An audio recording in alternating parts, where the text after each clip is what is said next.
Alright, so am I a Star Wars fan? Well, I think in order to tell you that, I first need to explain to you my whole history with Star Wars and how I've come to be familiar with it over the years. And my history with Star Wars actually begins with the prequels. Of course, I was introduced to the original trilogy first, but the prequels, I would say, are the movies that actually set the bar high for my investment in Star Wars. Because, of course, I was born during the 90s, during the time when, of course, the originals were popular and the prequels were just starting to reach popularity. Because, the first one came out in 1999. Now, I'll be honest, I never was a fan of the original trilogy. I never understood all of the glowing admiration for them as movies, because honestly to me they have always looked like plain old student films. At least the first one. I wasn't a fan of the original practical effects that, were displayed in that movie, especially with the TIE fighter scene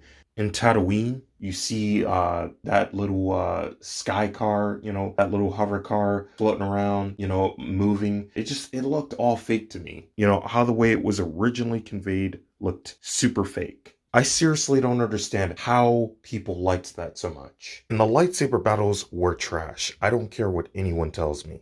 Sure, one could argue that it's escapism, and that's kind of the whole point of Star Wars, is that not everything is meant to look real or be taken seriously. But you can make a sci-fi movie that takes place in a galaxy far, far away look real interesting in its own way. And the prequels are an amazing representation of that. Sure, they may have issues, but they are really, really small and aren't big enough to outweigh all the good stuff that's shown to you. Same case could be made about the special editions, regardless of what the prequel haters say. Yeah, I said it. But basically what this all boils down to is that I have a pretty polarizing viewpoint on Star Wars, to the point where I don't exactly see the original Star Wars movies in the same way as a lot of people do. And by a lot of people, I mean Star Wars fans. Even though I understand that those movies were made during a time when technology was on the rise and there was rarely a such thing as great effects back then. Still, there were many times where I've often felt like the original trilogy just didn't do anything for me. The despecialized editions, mind you.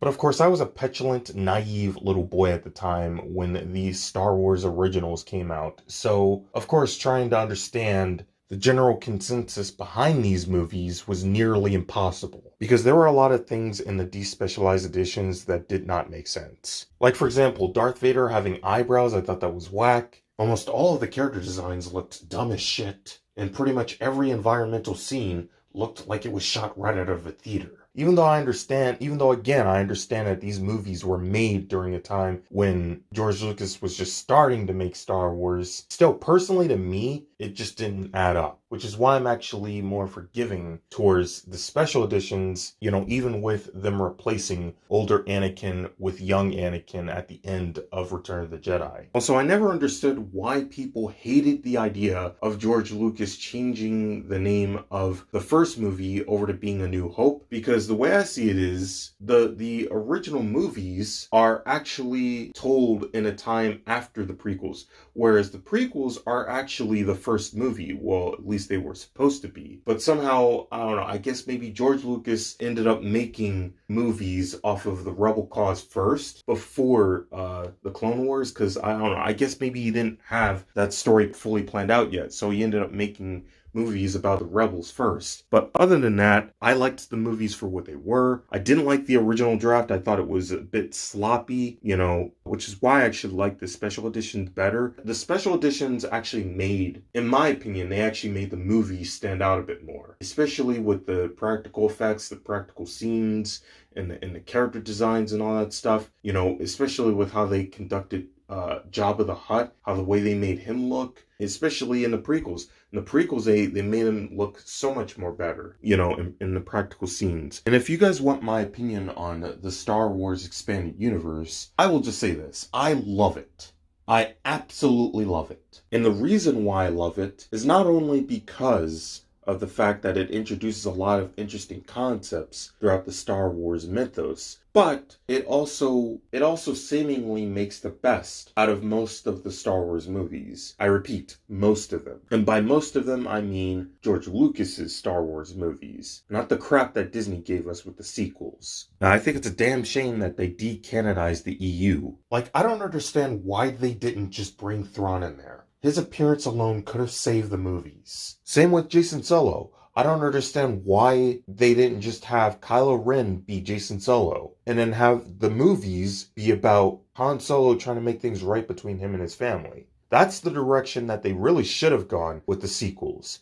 But because Disney, Kathleen Kennedy, Bob Iger and them wanted to go in a different direction with the sequels and do what they thought was best for the Star Wars sequels, we ended up with cookie cutter movies that are all rehashed tellings of the original trilogy. And I never really cared about Han Solo in the Star Wars movies, but gosh damn it, the EU did so much more with this character to the point where I really wish that we could have gotten this in The Force Awakens. That way, they wouldn't have to kill him off. Instead, it would have solidified him as a more heroic figure, as opposed to him just being exactly the same way that he's always been in the original trilogy. And given the circumstances of what previously happened to his character in Return of the Jedi, I honestly don't blame Harrison Ford for wanting to leave the Star Wars franchise. And this is not to say that I hate all of Disney's Star Wars. There are some aspects of it that I do like. For example, I like Rogue One, a Star Wars story. I like Star Wars Rebels, even though I'm not a fan of the animation style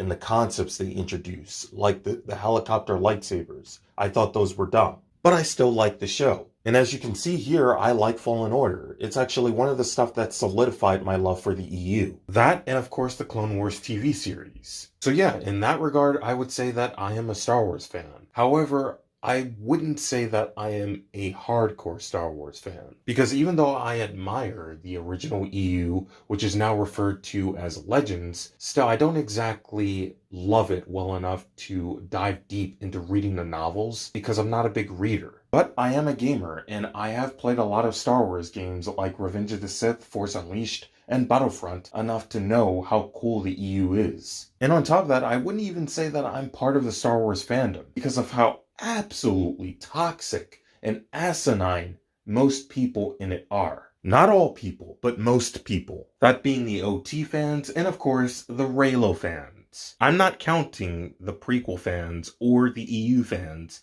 because I actually agree with a lot of their arguments. And of course I know that every fandom has a toxic section, but not really at the caliber of Star Wars, where people literally go out of their way to either harass an author for changing up something that they liked so much and making it feel more authentic, or just outright forcing their narrative onto others who think differently. I wouldn't say that I'm part of any of that, because that's not really the kind of mindset I have as a Star Wars fan, or a fan in general. If a person happens to like something that I don't like or appreciate as much, then I would just let them like what they like. I wouldn't give them a hard time about it, because really that would just reflect on my mindset. And I won't lie, there was a time where I used to think that way. But since then I have grown and have gotten to realize that there's actually a lot more to a fandom than just one perspective. And with Star Wars, it definitely shows, especially with Legends. And again, like I said before, there is so much awesome stuff in the original expanded universe that could have salvaged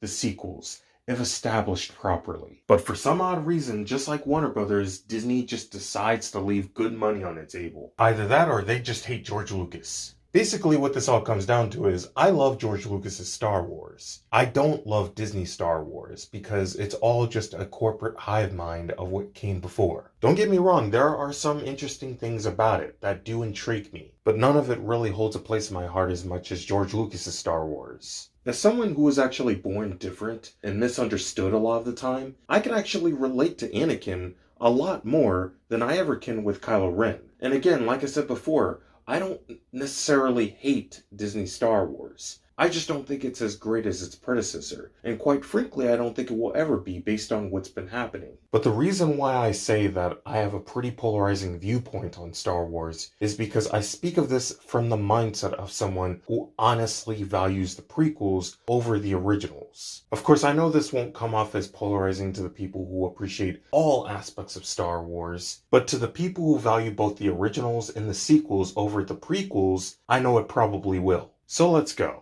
Now, as I said before, the prequels have made me a fan of Star Wars more than the originals have ever done. And that is because to me, the prequels have more investment over the originals. I'm not even going to include the sequels into this because as far as I'm concerned, they don't feel like real Star Wars stories. Star Wars stories are supposed to fascinate you and blow you away. And that's my whole thing with the prequels, is that those movies actually feel real to me. Their stories feel more true and honest to what Star Wars is than anything else. And that's what's made me love and appreciate the property so much over the years. More often than not, I always hear people say that episode 1 is the worst of the prequel trilogy, and I do not agree with that. I really don't agree with that. Sure, it may have some questionable things in it, such as young Anakin knowing how to speak several different languages right off the bat, and Yoda not accepting Obi-Wan to train Anakin. But believe it or not, all of those questions are actually answered in the film. Plus, the film overall has something that A New Hope does not have, and that is a good number of interesting characters. Don't get me wrong, I like all 6 movies, but the biggest reason why A New Hope falls flat for me is because most of the characters, like Han and Lando, are very boring, unrelatable, and hard to understand most of the time. At least to me they are. I know there's people who absolutely adore those characters, and that's fine. But honestly to me, A New Hope just doesn't really have as many interesting characters as The Phantom Menace. With The Phantom Menace, you're easily able to get into the story because most of the characters in it are awesome. Qui-Gon Jinn is awesome because he pretty much decides to go his own way after finding out about Darth Maul and the truth about the Jedi. Young Anakin is cool because after being freed from slavery, he goes on an epic space adventure with Qui-Gon and Obi-Wan and later gets inducted into the Jedi. Obi-Wan is awesome because, much like Luke Skywalker from the OT, he's tenacious and has the courage to fight for what he believes in, even in the most dire circumstances like Revenge of the Sith. And Yoda is awesome because he's super wise, calm, attentive, and is always prepared for the unknown. One of the most popular opinions often aimed at A New Hope is that it sets up the Clone Wars. And while I can see why people would have that opinion about New Hope, I still think that it's a bit far-fetched. Yeah, A New Hope introduces us to Obi-Wan, Darth Vader, and the Empire, but continuity-wise, I think that The Phantom Menace is really what sets up the Clone Wars. Because you're not only introduced to the Senate, but you're also introduced to the Gungans, midichlorians, and Order 66, which are all a huge part of the Clone Wars. But again, I can see why people would say that A New Hope sets up the Clone Wars though, because Clone Wars does introduce a lot of tie-ins to the expanded universe, all of which are directly pulled from the OT. So again, I can see why people would have that opinion about Episode 4. But in terms of which movie sets up the concept of Clone Wars the most in continuity, I think that Phantom Menace is where it's at. If anything, I would say that A New Hope sets up the concept of the expanded universe, because in the expanded universe, you have Han, Luke, and Leia, who all play bigger roles in stories outside of the Clone Wars, and are considered legends. Yeah, a lot of their stories do have the involvement of characters from the Clone Wars, but the overall narrative of the EU is more futuristic and dystopian, like the OT, whereas the overall narrative of the Clone Wars is more political and otherworldly, like the prequels. But hey, that's just my wild take on it. Again, like I said before, I'm not a hardcore Star Wars fan. I'm really just in it for the story and good characters. That's it. I also hear a lot of people say that the Clone Wars TV show is what made the prequels shine, and I disagree with that as well. Look, we can all have our own opinions about how the prequels portrayed certain things going forward, but to me, anyone saying that is just being an absolute fool and a surface level ding-dong. The prequels do have their fair share of problems, but like I said before, they really aren't as big as a lot of OT fans / critics make them out to be. And they don't really take away anything from any of the iconic moments you see in the films. prequels. Whether people want to accept it or not, the prequels are capable of standing out on their own. Okay, the only reason why that argument even exists at all is because the OT fans never really took the time to try and understand why the creator made the decisions he made in the prequels. Instead, they just kind of took it upon themselves to question the creator's vision, all because it was different from what they expected, which is exactly the same kind of crap that Zack Snyder went through with the DC movies. I don't care what anyone tells me. So after the Clone Wars TV show came out,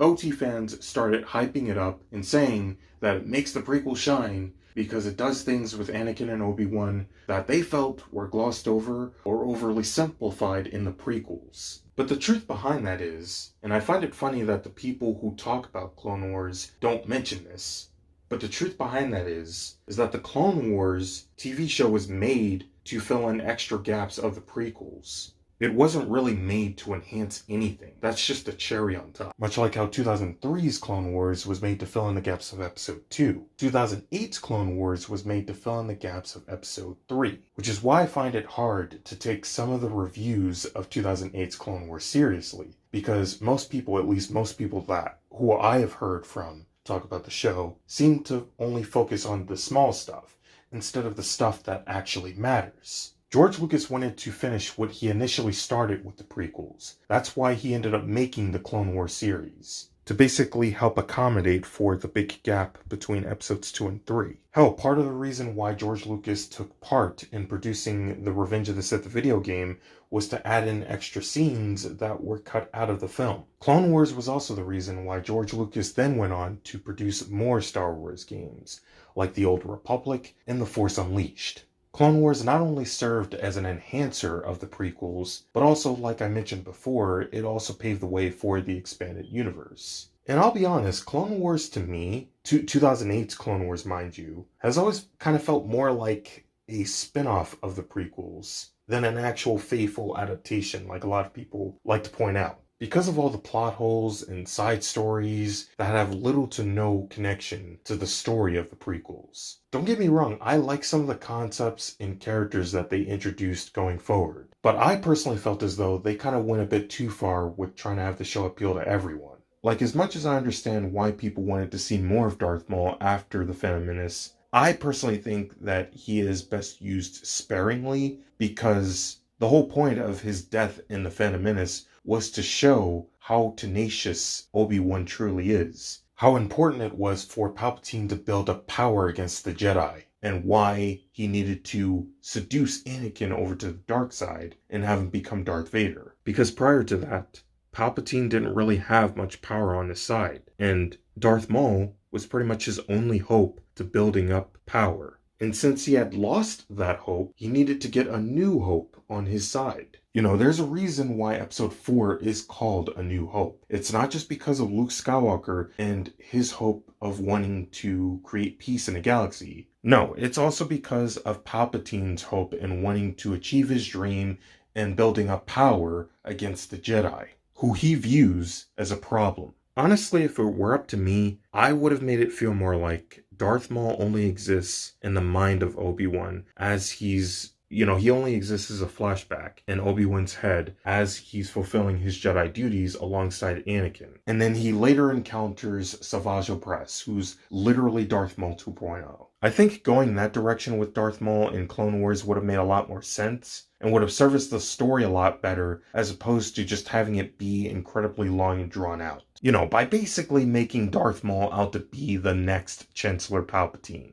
Instead of bringing back Darth Maul as like the new Palpatine/Emperor, I would have just had Palpatine take Savage in as his new apprentice. Then after he dies, that's when we see Palpatine seduce Anakin into the dark side and have him become Darth Vader. Yeah, it would have made the series a little short, but honestly, I prefer that version of Clone Wars over what we got with Dave Filoni. And before anyone gets all up in arms about my opinions towards Dave Filoni's Clone Wars, understand that I actually do appreciate certain parts of it. I just think that some of the concepts that he went with could have been developed a bit better. But anyways, that's it for this video, folks. I hope you enjoyed it, as I spent a killer amount of time working on it. Feel free to share with me your thoughts, and I will talk to you guys next time.